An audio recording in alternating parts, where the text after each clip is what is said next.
Welcome to the city of the unwritten. A city that's given so much. A city of people who aren't afraid to get their hands dirty.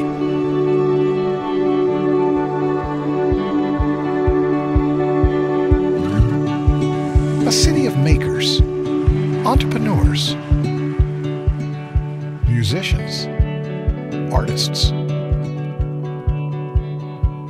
A city of laughter, memories, and people who will welcome others in with a cup of heartwarming handmade coffee. A city of people, young and old, working together. People who explore, live, and grow together. But what makes this place special? Being listed year after year as one of the best places to raise a family. Maybe because we have a community recognized for its safe neighborhoods and revered for its low unemployment. A city where adventure is everywhere you look, where you can pioneer your own story. We've opened a new page to write on for the generations ahead. Welcome to Bismarck. Come write your story. Good morning. Welcome to 1 Million Cups. How are y'all doing this morning? Yeah, I like to hear that. Good. It's cool in here. That's nice. My name is Evan Anderson. I'm with Gizmonics, and I got to be your MC today. I'm pretty excited about that. I know we've got at least one first-timer here. Any other first-timers at Million Cups today? Wow, one.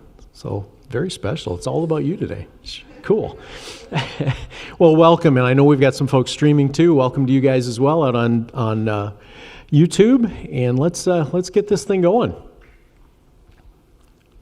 Or not. Oh, on. It's this clever little button. There we go. So, especially for the newbie here today, what is 1 Million Cups? So we've been doing this. This is our 13th year.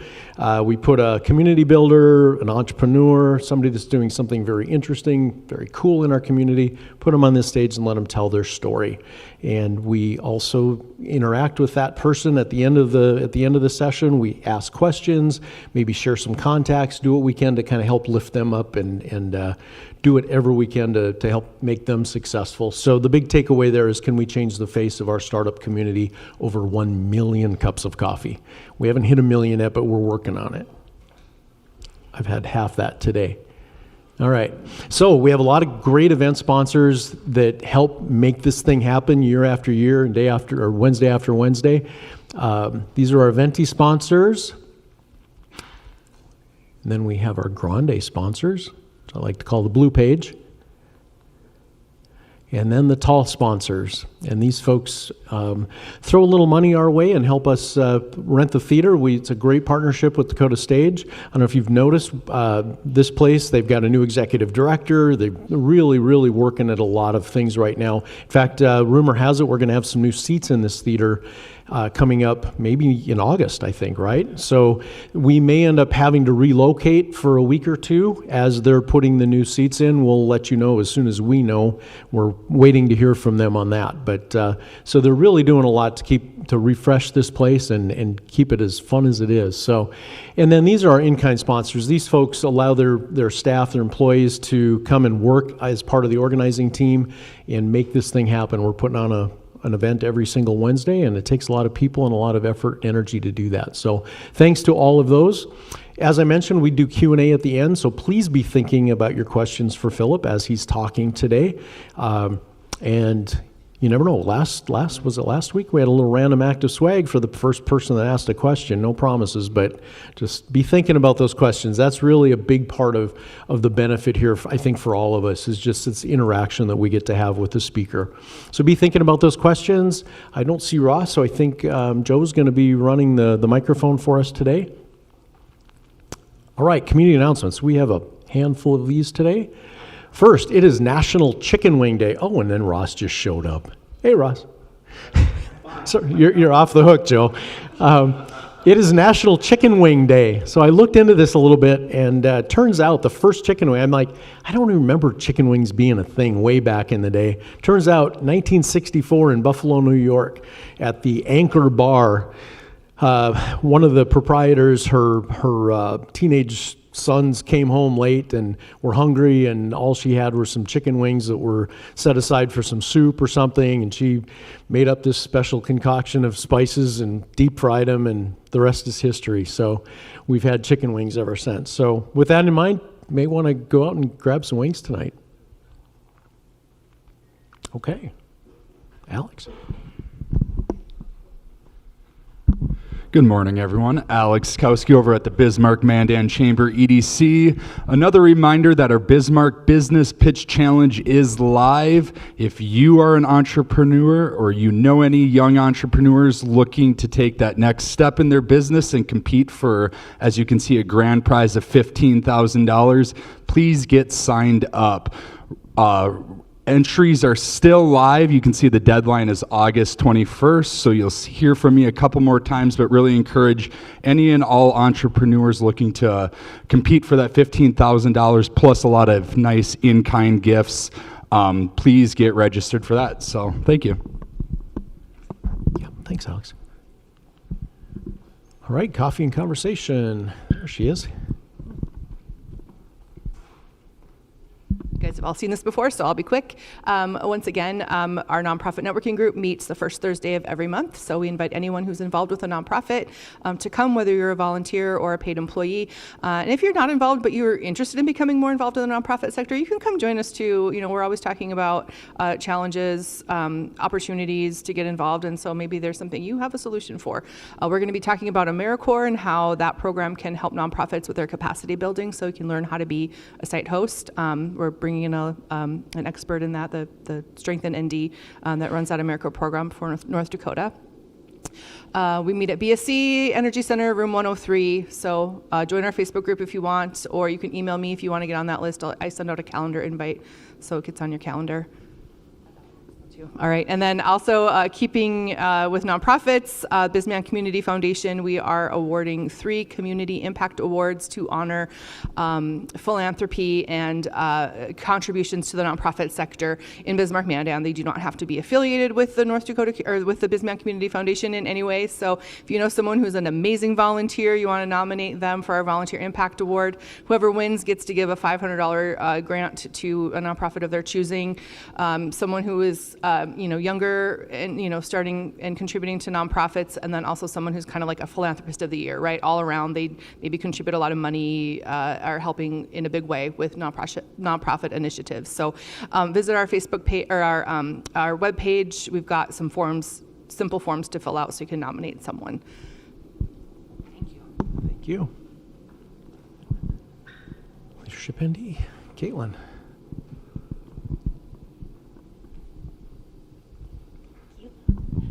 Good morning, I'm Caitlin Green with the University of Mary. Applications are open for our next cohort of Leadership North Dakota. Leadership North Dakota is a 6-month leadership program. We start in January, we go through June. We get together for 2 days in a different community across the state. There's a book study, we do different tours, different speakers, different panel discussions, different growth opportunities, different networking. It's just a fabulous experience. We're going to also have a virtual Q&A on August 11th at noon, so if you're interested in that, you have more questions, please feel free to join that or catch me with any questions anytime. But we take 18 applicants from across the state, so please feel free to apply. You. And if you missed my shameless plug last week, if you're looking for a life-changing enrichment opportunity, this really is it. Janya and I have been fortunate enough to be involved in this program now for about 5 years, and it's truly incredible. So if that appeals to you, if you'd like to see some growth that way, please look into it. Is he here? Uh-oh. Okay. Okay, so I think he spoke to this last week, Dakota Safety Network. They've got a conference going at BSC. That is on the 17th of November, 9 to 4. Dakota Safety Network, okay. And then a Falkirk Mine Tour. This sounded like a lot of fun on the 22nd of September, 11 to 2. There is a QR code. It looks like they're asking for RSVPs. Lunch up at Falkirk. If you've never been, it's pretty neat tour to get to see what's going on up there. It has been for many, many years, but it's if you like big equipment, if you've got a kid that likes big equipment, that might be a great thing. All right, Dakota Basketball League. Yeah, there he is.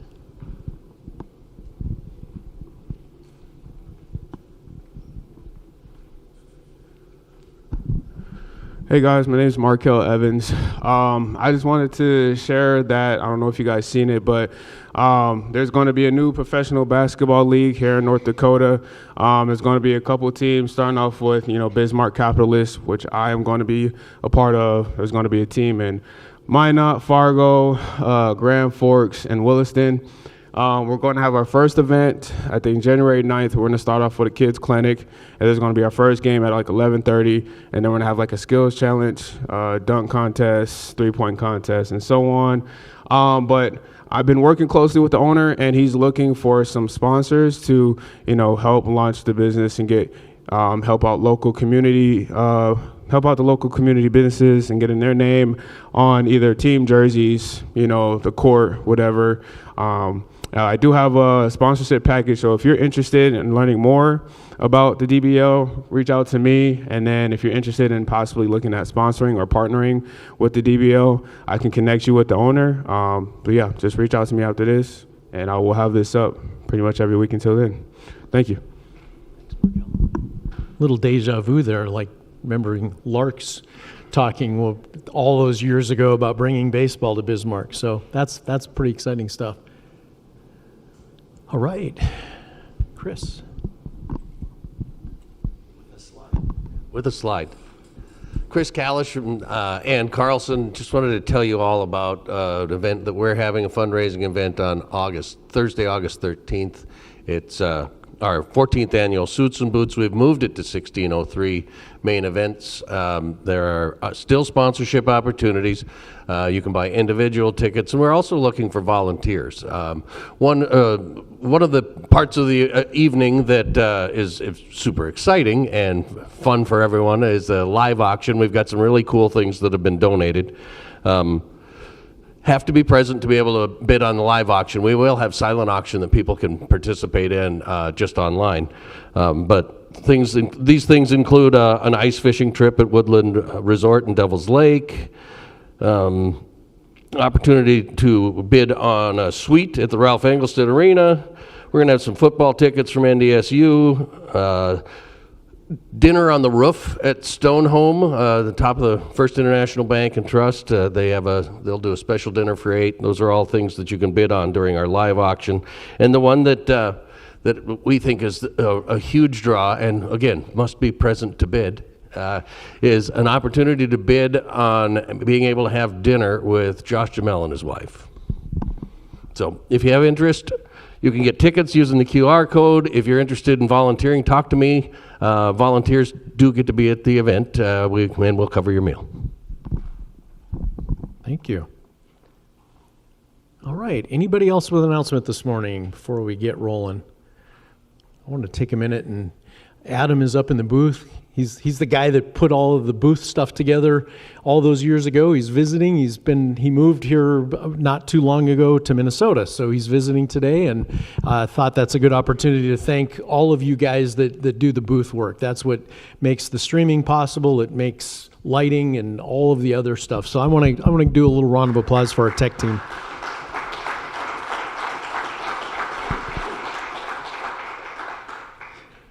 Really adds a little polish to our event that we certainly appreciate. So thank you. All right, without any further ado, let's get Phillip up here. He's going to tell us about Hi5 Media Solutions. I suppose we should high five though, right? Is that like really old? Does everybody do that? Sure. All right. Let's see here. There's a video here that I was going to start with. I hope it plays on the first click here. There we go. Every day, you do something that matters. You're the reason people have care. You help them through difficult times. You make the world a better place. But if you're like most people doing meaningful work, you're too busy to talk about it. And a story untold is impact unrealized. People can't support you if they don't understand your mission. That's where Hi5 Media Solutions comes in. We help people realize your impact. Because what you do matters. Your work deserves to be seen. We help you make the world a better place. Hi5 Media Solutions, helping people realize your impact. All right, good morning, everybody. Thanks for coming out. I suppose I could give the whole presentation like the way I talked on there. Like, thank you for coming out today. But I'm Phil Voeller, Hi5 Media Solutions, and if you're wondering maybe what Hi5 Media Solutions is, this isn't going. Oops, gotta go back one. There we go. So Hi5 Media Solutions is mission-driven video production. And so we help nonprofits connect with donors and volunteers, organizations with advocacy, and businesses with growing, whether employee recruitment, company culture, testimonial work, and things like that. So that is Hi5 Media Solutions.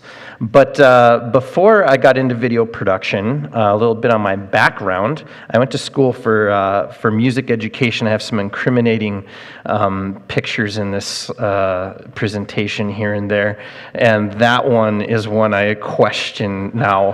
And now as I'm giving this presentation, I shouldn't have put that in there, but I'll give you the story on that. I went to school at University of Mary for music, and I taught choir for 13 years in Beulah at Beulah High School and Beulah Middle School. And when I got my first teaching job for the 2008-2009 school year, I guess I had the marketing itch before I really even realized it, and I thought I was like really cool and knew a lot because I could put a sun flare in Photoshop, and so I made these posters, and I showed up in the spring of the previous year to hang these posters up in the hallway to recruit kids for my choir, and I just don't even know what my administration was thinking when I showed up with all these posters like that to hang on the wall. I'm surprised that any kids even showed up for school that following year, and all the parents didn't just homeschool. So, but it was a great time. I love music. I love working with kids. It'll always be a big part of my life. And honestly, there's a lot of parallels from the music world into video production, especially on the audio side of things. You see a lot of video professionals, and just astronomical amount of them have a music background. And so, but some pictures of my time teaching. We hosted the African Children's Choir. Really, really cool organization. Get a chance, look them up sometime.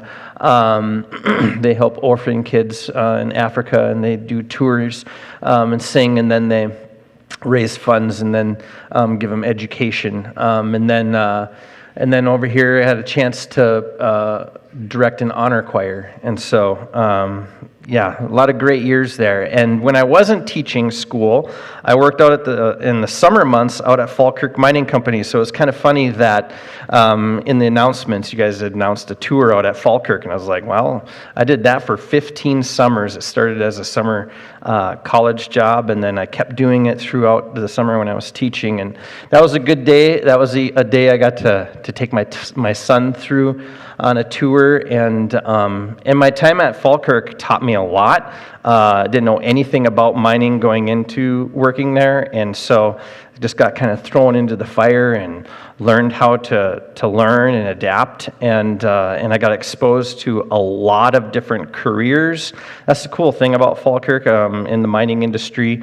There's just so many opportunities. A lot of people think of just the equipment operators and welders and whatnot, but there's all kinds of engineering and they let me just really get exposed to a lot. And ultimately, video production was one of those. I just picked up one day, I walked by an office, I saw a little camcorder, and that was my first spark. That was like, that could be an extremely powerful tool for any company. And so I picked this camera up and started making training videos to save time. And again, that was my first spark with like thinking about video differently. Like ROI from video doesn't have to necessarily be just a new customer. It can be saved time. And when you start thinking about all of that and video, like the ROI being compounding, it really makes you think more strategic about video production.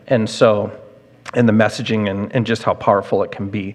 And so a lot of great years out there giving tours out at Falkirk Mining Company. But in 2019, it would have been about 2015, there were two people out there, Anna and John, that were getting married, and Anna approached me to video her wedding, and I said, absolutely not. I said, no way. A lot of imposter syndrome that was coming in, and she really pushed me into it and wouldn't give up. And honestly, I'm super duper duper thankful that she pushed me over the ledge. And eventually, I said yes. And so, not a lot of people would do this. But they would post their very first video that they ever made, and that was it. That's the very, very first video. And it was a learning experience for sure. And actually, Mike Vetter was the photographer at that wedding, and I got in every single one of his shots. And he will never ever approve me for any loans, so because of that. So, but yeah, that's it. It was a beautiful couple and a beautiful wedding and a great experience. And we had more couples reach out to us to video their wedding after this one. And my wife said, I think you should really turn this into a business. I think there's a lot of opportunity here. And so we hemmed and hawed about it, and then eventually took the plunge here. And so we'll move on because I can't watch any more of that. But anyway, Starstruck Videography was then born, and Starstruck Videography is still alive and well. That was established. We registered it in 2018, and we still film around 10 weddings a year with Starstruck Videography.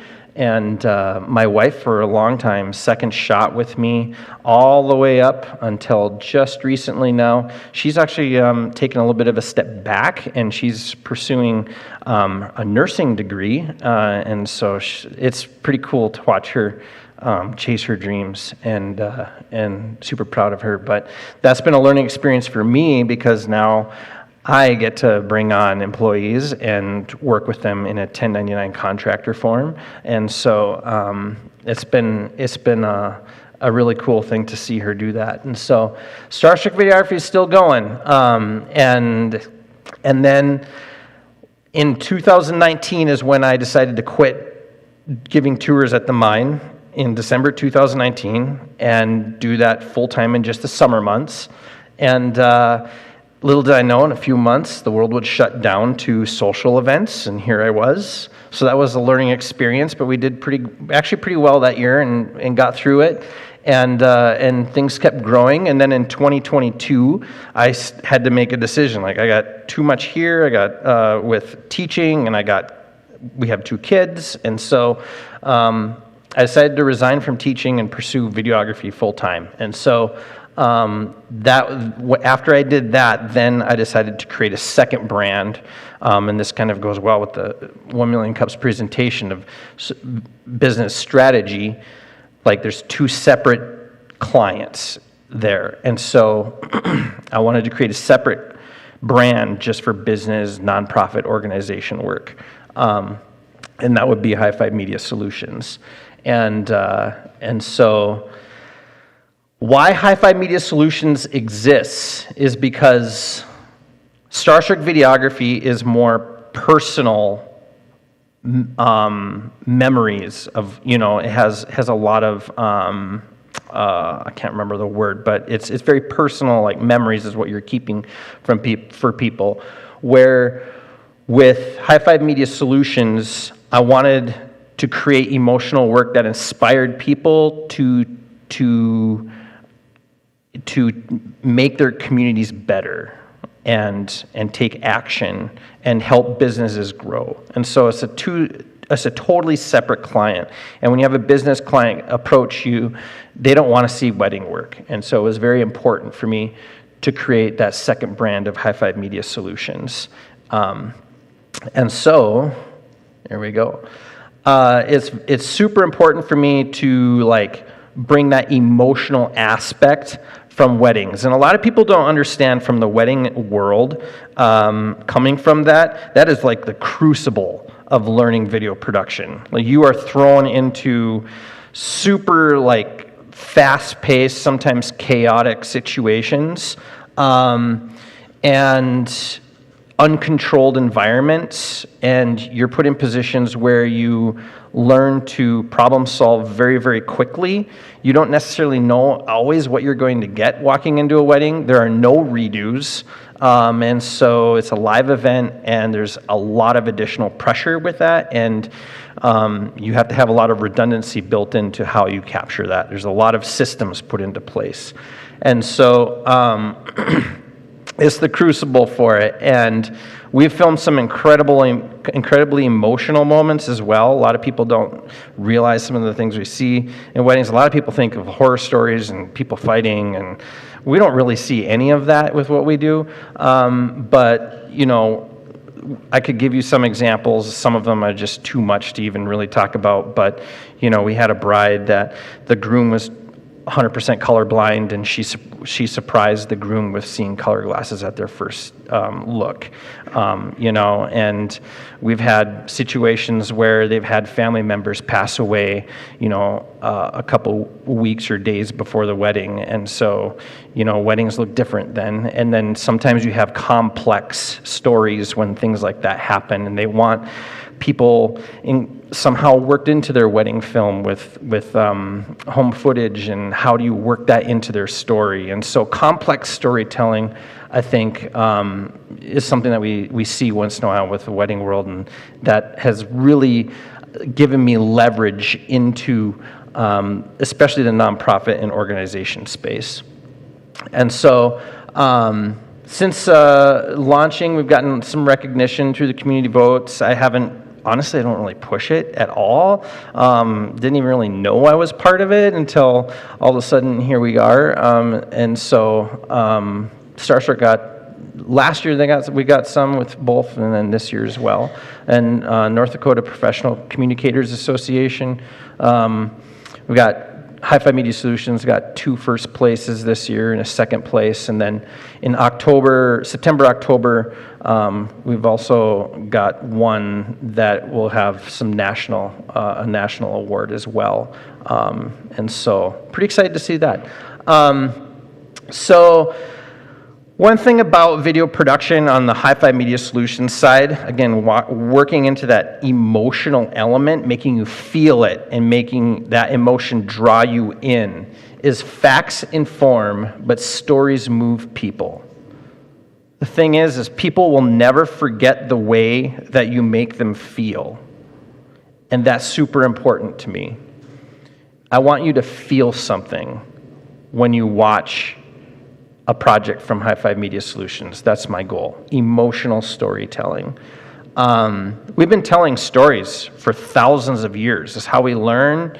You can go to the pyramids and see stories painted on the walls. It's just how we tell stories has changed over the years, and video production is one of those ways. And your digital footprint today is so important. People make their decisions from their couch. If you don't have all of that information out there for people to make that decision from their couch, I think you're putting up huge hurdles for people to do business with you. And so that is how we help organizations and businesses. And so looking ahead for Hi5 Media Solutions, there's going to be some dialing in of who the target client is. I feel like the website has quite a cast of a broad reach right now for the target client, and that target client will be more nonprofit and organization work.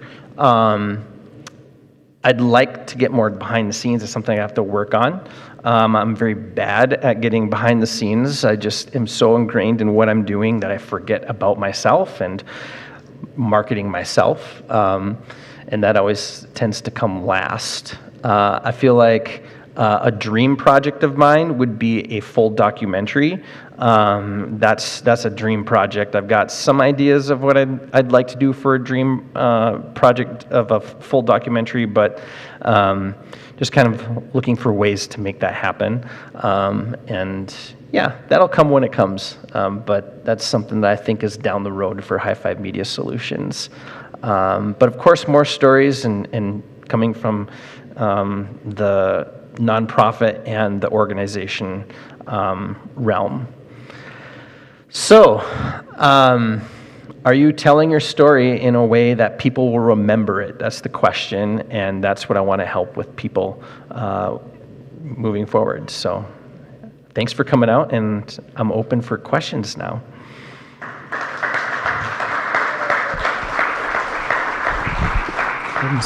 Have a seat. Ross is grabbing the mic. First of all, Phillip, kudos for the wedding thing. I think it's been 10 years ago now, a friend of mine asked if I would officiate his wedding. And he said, I trust you, put the whole thing together. We'll give you the vows, you do everything else. And I've never been so terrified in my life. It's like their big day and it's on you. It worked. They're still married. It's all good. But that's it. I get the gravity of doing that kind of work.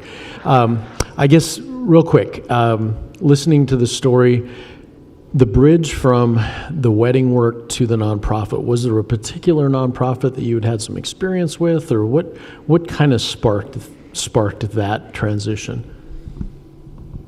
Honestly, 2020, with live events being down, I reached out to some friends that were in the business world and did some work for them just to get my feet wet there, and that kind of helped propel me into getting more business commercial type of work. There was some other projects that I've done that really, I don't know how to describe them, a plethora of different things, from helping with community members that had children that were dealing with terminal illnesses to, elderly people celebrating life events. And so that really set the stage. And then I had some nonprofit friends that were noticed that and reached out and were like, wow, we need you to help us with our nonprofit, and so that was really what set the stage to bridge that gap into the nonprofit world. If that answers your question. No, absolutely, yeah. I think it's a great market. We've had an awful lot of great nonprofits on this stage, and there's so many great stories to tell, and I think doing that effectively is so important to connecting with donors and all of that. So yeah, great. Chris. Am I on now yet? Okay. First, I think it was a great idea to separate the two. I know once when I talked to you, you talked about the fact that you had them separate, but seeing the two different kinds in your presentation, that makes a lot of sense. And just from a branding standpoint, Starstruck doesn't sound like the thing that you're looking for. I mean, it makes a lot of sense for a wedding, whereas it doesn't sound to be. It'd be a confusing name for the business that you or the company that you want to promote your business. Mm-hmm. You must have a pretty different approach with the two different. Could you talk a little bit about, you've got your question checklist for the wedding versus how do you do your exploration for the business or the nonprofit when you're trying to figure out the route you're going to go? Sure. I have, excuse me, a very, very detailed questionnaire. After a client approaches me and wants to hire me, then I send them this questionnaire, and it's super duper detailed. Honestly, a lot of people, they say, wow, like it made us think about things that we never even thought about. And, you know, learning the lingo too of that world, you know, questions like who are some influencers in your realm? Who are some podcasters that you listen to? And that allows me to like learn some of the way that those people speak and the terminologies and what is connecting with that audience, right? And so another thing about working with nonprofits is it's a way, when you do a video project especially, it's a way to involve your donors and bring them even further into your mission. And so when you do that, it empowers them and, like I said, brings them in deeper, but it also expands your network, their network, and your network, because people tend to hang out with like-minded people, right? And so, you know, if they're involved with it, then their friends are going to see it. And so it's a great way to expand your reach and bring people in further. But yeah, so a detailed questionnaire. Testimonial is huge. I love having a viewpoint from multiple different angles, from the founder to volunteers and donors, depending on the sensitivity of it, people who have benefited from the services, and so, or people who maybe have seen benefit, like second person. The more you can do that, and sometimes bringing in home footage, I think, is very, very powerful. Cell phone footage, because it's one thing to show the footage that we capture that looks, you know, really, really nice and polished and everything's nice. But then when you're showing it from that home angle, it's like they're not just putting on a show. Like, this is everyday world. Like, it's the more angles we can give into the mission, the better and the stronger the message. And that's why with a lot of the work, you'll see several interviews. And I try not to have my work have one person talking for too long. You know, you want to have it broke up. And so that way, when you have multiple people, like if you were to tell me the story of the Ann Carlson Center, then sure, that's cool. But if I have 5 people telling me the same story for the Ann Carlson Center and how amazing it is, that amplifies the power of that message. Tyler. So first, I got to know, when you told the kids of Beulah that their choir experience is bound to be electrifying, did you get more kids signing up? Did that work? I like to think I had some very, very successful years in Beulah, for sure. Despite the poster, I had another one that had a I was like this. I should have put it in there, and it had like a storm cloud in the background with a big electric lightning bolt, and yeah. Oh boy! Clearly, that was just version 1.0 of that poster. There were other ideas out there. Yeah. So yeah, my question related to Hi5 is, you know, the barriers you face in getting a client to engage and you know, sign an engagement with you. I'd imagine cost is one of them. So sorry, this might be another 2-part question, but right. How do you right size the budget of a video production project to whatever campaign they're after, if it's a specific fundraising campaign or just a mission-aligned campaign in some way? So how do you have that conversations? And then what are the other typical barriers that you're trying to get through with clients to get them to actually sign with you and work with you? Right. I think with the nonprofit world, it's difficult because they tend to run off of donations, and a lot of them are scraping by. I don't like to word it that way, you know, but and so you have to realize that it's a totally different mindset to invest into something that will grow and make them grow. And at the end of the day, like, I can't put in all of the time and heart into it unless I'm compensated for that. Like I have to provide for myself too, or else I won't be able to do this justice. And pricing a project with video production is really can be a difficult thing, because a lot of people don't realize, you watch a 30-second video and it's 30 seconds, and it could have taken a year to make it, depending on the project. I mean, most of them wouldn't take that long, but it can. Like, have to go out here and get this shot, and I have to go out here and get this shot, and gotta go get this shot, and it can turn into a really, really, really big thing without even realizing that would happen that way. And so, really defining the scope of the project is very, very important. Maybe finding an entry-level way to get them involved into a project without having to have it such a huge scope. Because most people aren't going to jump into a huge scope project right off the bat. And so maybe tiering it a little bit where they can ease their way into it. Kyle.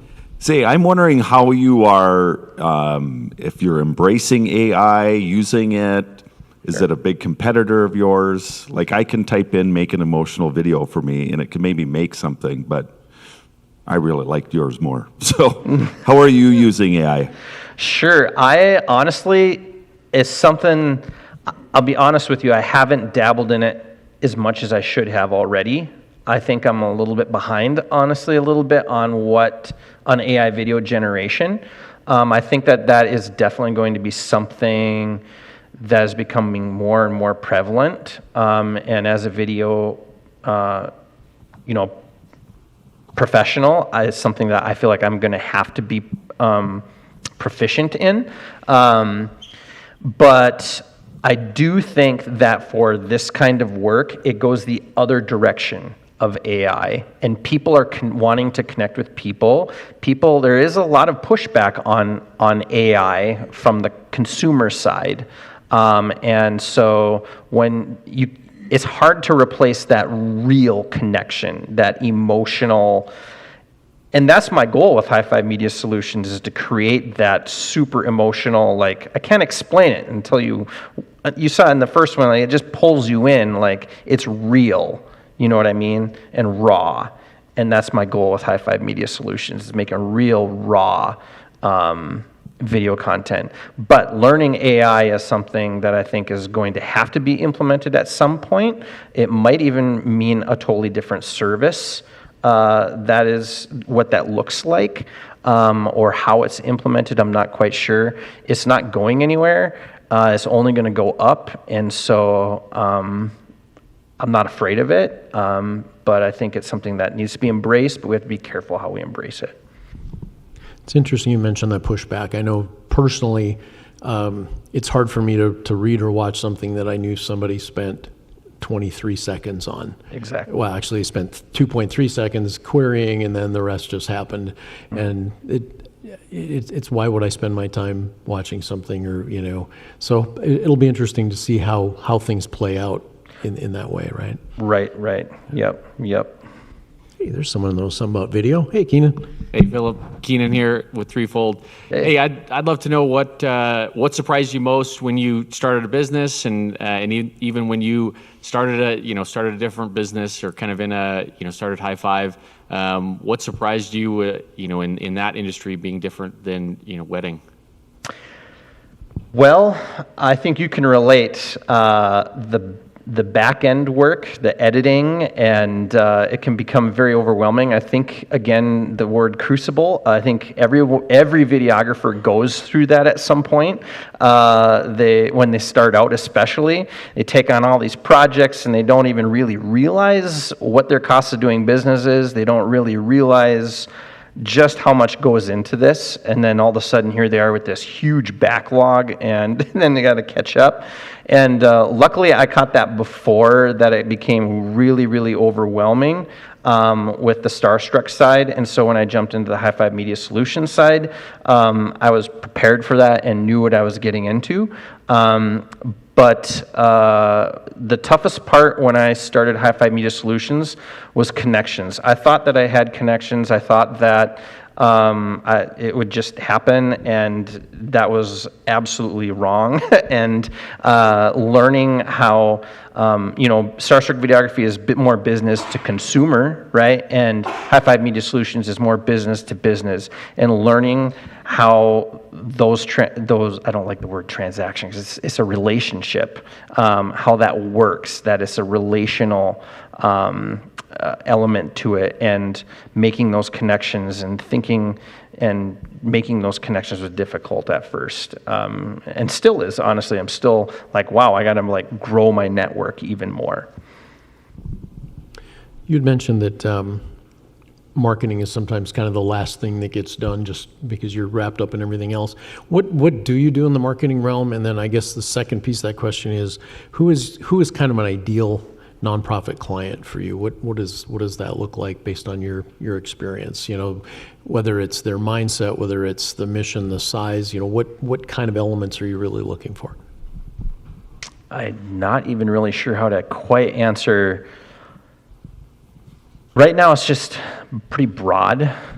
Nonprofit, community is a big one. I love when there's like a community element to it.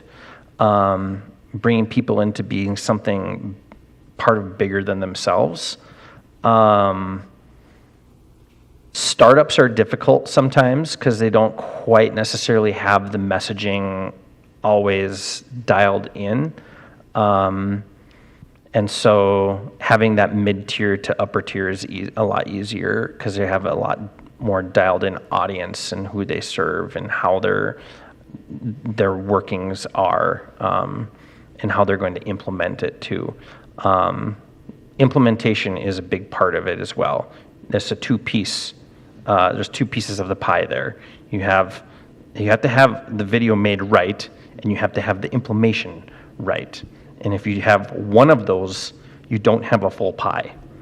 And so, how are you typically reaching your clients? Are they finding you? Are you targeting in a way, or are you kind of casting a broad net and seeing what happens? A lot of it is reaching out and introducing myself, and so it's definitely more me reaching out to them. Yep, and having coffee dates and just getting to know them first, and so. And you've got a body of work now that you can show them, and let the work speak a little bit for what you do. Mm-hmm. Cool. Yeah. Hello. So you mentioned like you kind of by happenstance got into this this profession. Like you had your background was in education, music education. Was there any like professional courses or anything that you took that really kind of backed this up, or was it really you just threw yourself into it and got to figure it out on your own? A lot of it was threw myself into it. When I will say when I first started dabbling in video when I was working out at the mine, and around 2011 was about when I picked up my first, little camcorder.